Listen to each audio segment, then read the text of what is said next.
In the burning summer of 1565, a storm unlike any other descended upon a small island in the heart of the Mediterranean. 40,000 Ottoman warriors armed with the might of an empire sailed to crush a handful of Christian knights defending a rocky outpost barely visible on the map. The world watched, certain of the knights' destruction. Yet, against all odds, 500 warriors turned Malta into a fortress of fire, blood, and defiance. This is a forgotten story of how courage, faith, and cunning changed the fate of Europe forever. The Ottoman Empire stretched across continents, its armies undefeated, its fleets ruling the seas. Sultan Suleiman the Magnificent sought to crush one last thorn in his side, the Knights of St. John. These knights, exiled from Rhodes, had turned Malta into a fortress, daring the empire to come. To Suleiman, this was not merely conquest, but vengeance for past humiliation. Orders were sent, and the might of the East prepared to descend upon a tiny rock in the middle of the sea. As word of the invasion spread, Europe trembled. Kings hesitated to help, fearing the wrath of the Sultan, while merchants prayed for their ships to return before the sea turned red. In Malta, Grand Master Jean de Valette, a man in his 70s, read the news in silence. His eyes, old but unyielding, knew what was coming. "Then we fight," he said simply, and the island began to prepare for the storm. Across the Mediterranean, Ottoman shipyards roared with activity. Cannons were cast, siege engines assembled, and banners of the crescent moon unfurled to the wind. The Sultan's armada would be led by Mustafa Pasha, a commander of ruthless efficiency, and the infamous corsair Dragut, master of naval warfare. The sky itself seemed to darken as the Ottoman fleet prepared to sail. The world knew Malta would burn, but no one knew who would be left to tell the tale. Malta was not a land of riches or rivers. It was a rock, sun-scorched, dry, and defiant. Yet on that rock stood fortresses carved from stone and faith. The Knights of St. John, veterans of countless wars, transformed every wall, every bastion into a weapon. Fort St. Elmo guarded the harbor entrance. Fort St. Angelo stood as the heart of the defense. Each fortress was manned by a few dozen knights and hundreds of Maltese volunteers who swore to fight to the last man. De Valette's leadership inspired loyalty and fear in equal measure. He ordered new trenches dug and gunpowder stockpiled. Priests blessed cannons and soldiers alike, their prayers echoing over the limestone walls. The women of Malta sewed banners and carried stones to the ramparts, ready to fight beside their fathers and sons. The entire island had become a single beating heart, united by one belief: surrender was not an option. Meanwhile, Ottoman scouts sighted the coast of Malta. Villagers fled inland, carrying what little they could. The knights lit signal fires on the cliffs, their smoke rising like black fingers into the sky. On May 18, 1565, the horizon vanished beneath the sails of the Ottoman fleet.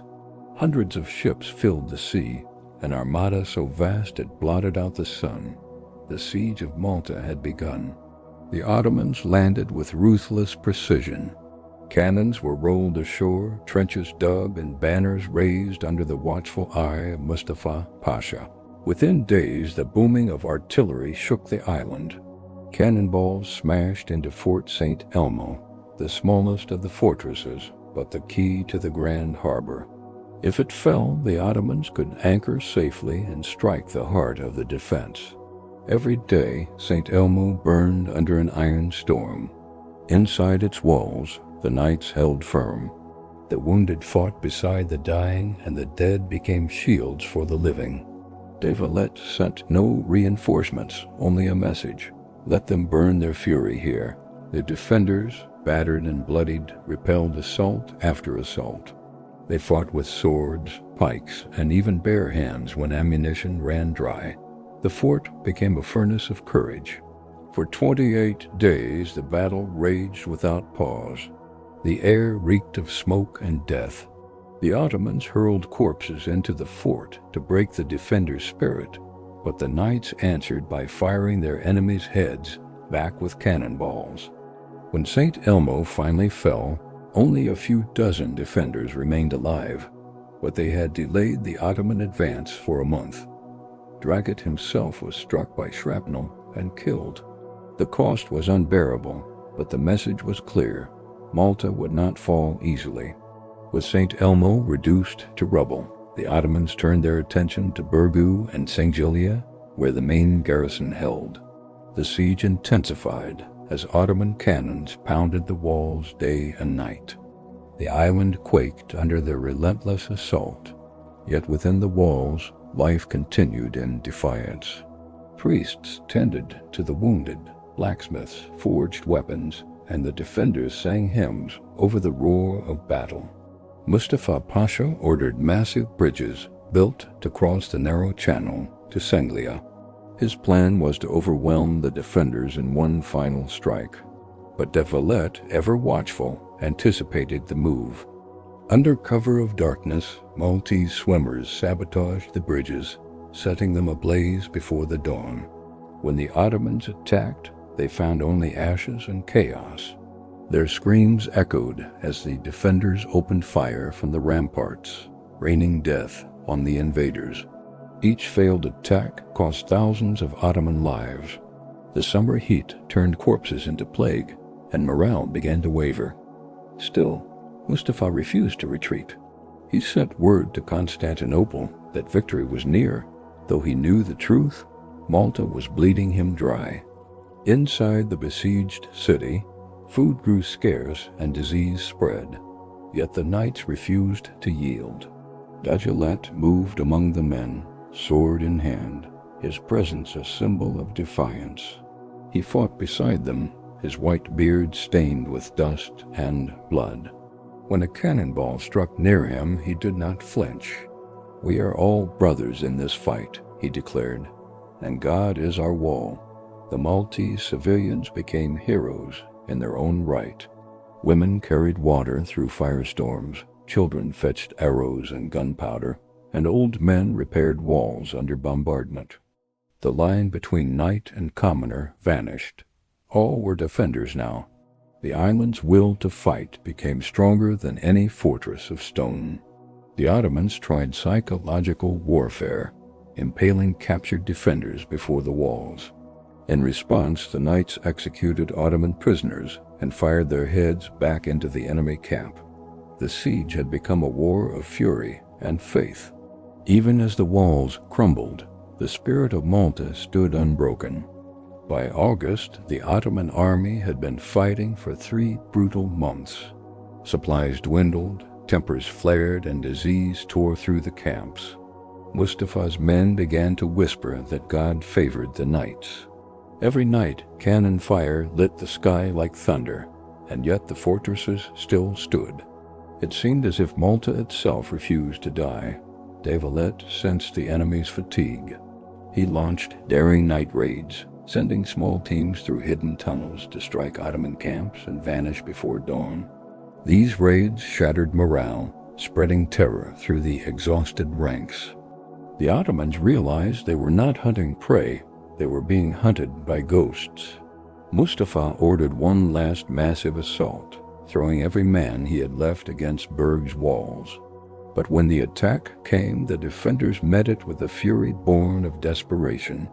Cannon fire, muskets, and boiling oil rained down upon the attackers. The ground ran red, and when the smoke cleared, the Ottoman banners lay torn among the dead. The island became a graveyard.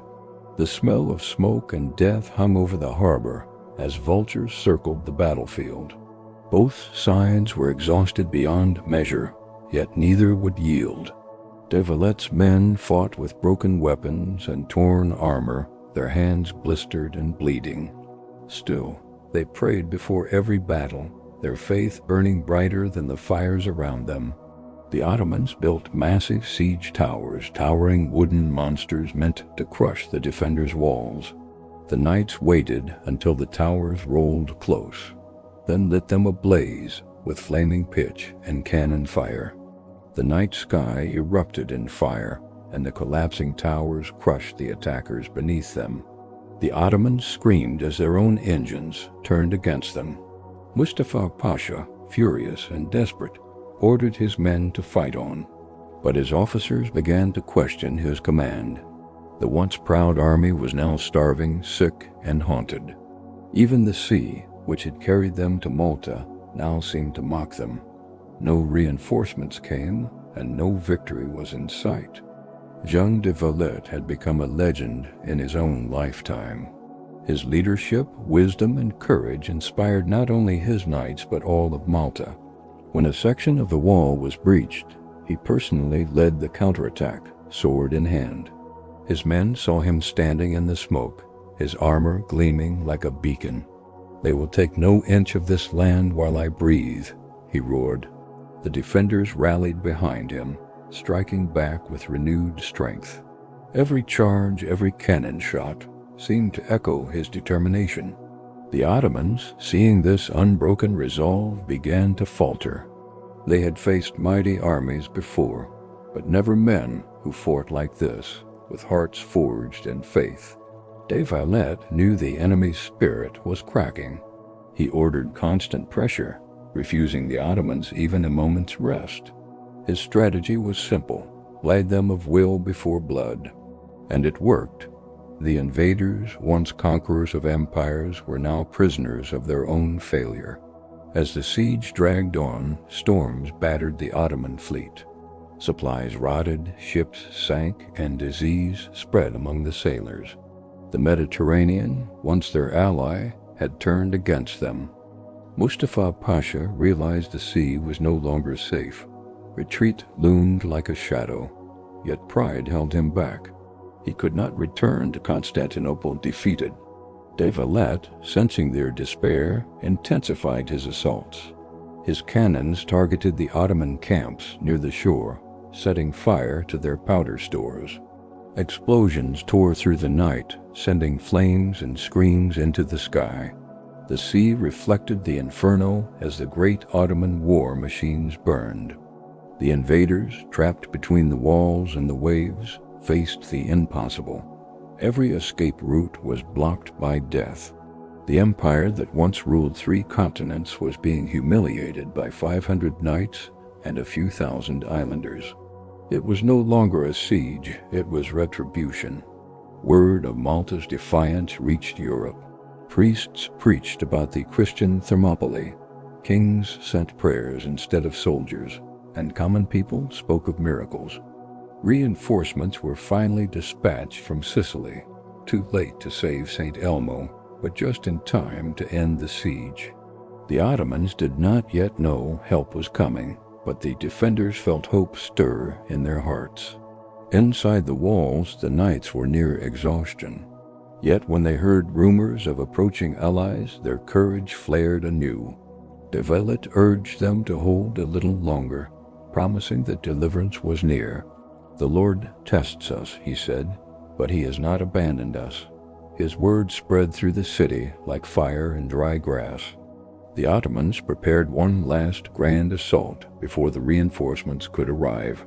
Every drumbeat, every war cry echoed across the harbor. But this time the defenders were ready, and they had nothing left to lose. At dawn, the final assault began. Waves of Ottoman soldiers charged the broken walls, banners flying, cannons roaring. The knights met them with steel and fire. Muskets cracked, swords clashed, and the air filled with screams. The earth itself seemed to shake under the fury of the battle. For hours neither side gained ground, until the Sicilian reinforcements appeared on the horizon. When the Maltese saw the sails of the Christian fleet, they erupted in cheers. The Ottomans, seeing their doom, hesitated for the first time. Their courage broke like glass. The knights surged forward, driving the enemy back toward the sea. What began as a siege became a massacre. The tide had turned, and the hunters were now the hunted. Mustafa Pasha ordered a retreat, abandoning cannons, banners, and wounded men. The once invincible Ottoman army fled under the same sun that had witnessed their triumphs. But Malta had given them only ashes. The retreat turned to chaos. Ships overloaded with soldiers sank as panicked men fought for room. The dead floated in the harbor, the sea stained red with their blood. Mustafa, defeated and humiliated, watched his dream crumble before his eyes. He had brought an empire's might to Malta and left it in ruin. The surviving knights stood among the rubble of their fortresses, barely able to stand. Their armor dented, their wounds unhealed. They looked upon the battlefield with hollow eyes. They had lost nearly everything, but they had won immortality. Malta was saved, and Europe had been spared the advance of the Crescent. De Valette fell to his knees in prayer, tears cutting through the dust on his face. Around him, bells rang from shattered towers, announcing victory. The Great Siege was over. The cross had triumphed. The aftermath was grim. Malta was a ruin of stone and ash. Thousands lay dead, their bodies buried in shallow graves. Yet from the devastation rose something eternal legend. The courage of the 500 knights and the Maltese people became a story told across the world. Europe hailed them as saviors, defenders of faith and civilization. De Valette refused to rest. He ordered the rebuilding of Malta, stronger than before. A new city, Valette, would rise as a monument to sacrifice. It would stand as a fortress of faith, a city carved from valor and tears. Every wall, every stone would carry the memory of those who fought. The Ottomans never again attempted to conquer Malta. The defeat had shattered their illusion of invincibility. The island that was supposed to be their gateway to Europe had instead become their grave. Years later, the survivors of the siege spoke little of their deeds. Many had lost families, brothers, and comrades. But every scar on their bodies told a story of defiance, faith, and unity. The Great Siege of Malta became a symbol of resistance against tyranny. It proved that courage could defeat numbers, and faith could outshine fear. De Valette lived to see his city rise, its bastions shining in the sun. He walked its streets in silence, the weight of memory heavy upon him. When he died, he was buried among his knights, his name forever tied to the island he saved. His tomb bore only a simple inscription: he was the shield of Europe. The story of Malta passed into legend, whispered by sailors, chroniclers, and kings. It became a light in dark times, a reminder that even the smallest flame can defy the storm. Centuries have passed, but the spirit of that battle still echoes through the stones of Valette. The courage of those 500 knights became part of the island's soul, woven into its very identity. Historians call it one of the greatest defenses in history, where honor, sacrifice, and unity triumphed against impossible odds. The Ottoman Empire would rise and fall, as all empires do. But the story of Malta endures, a timeless testament to what it means to stand firm when the world expects you to break. The defenders did not fight for power or wealth. They fought for faith, freedom, and one another. And so, as the waves crash against the cliffs of Malta, their echoes still whisper through the wind, the voices of those who stood against an empire and refused to fall. The Great Siege of Malta was not just a battle, it was a miracle of endurance, courage, and unity. 500 knights, surrounded by 40,000 enemies, changed the fate of nations through sheer will and belief. Their stand reminds us that true strength is not found in numbers, but in conviction. As long as their story is remembered, the spirit of Malta, the spirit that defied an empire, will never die.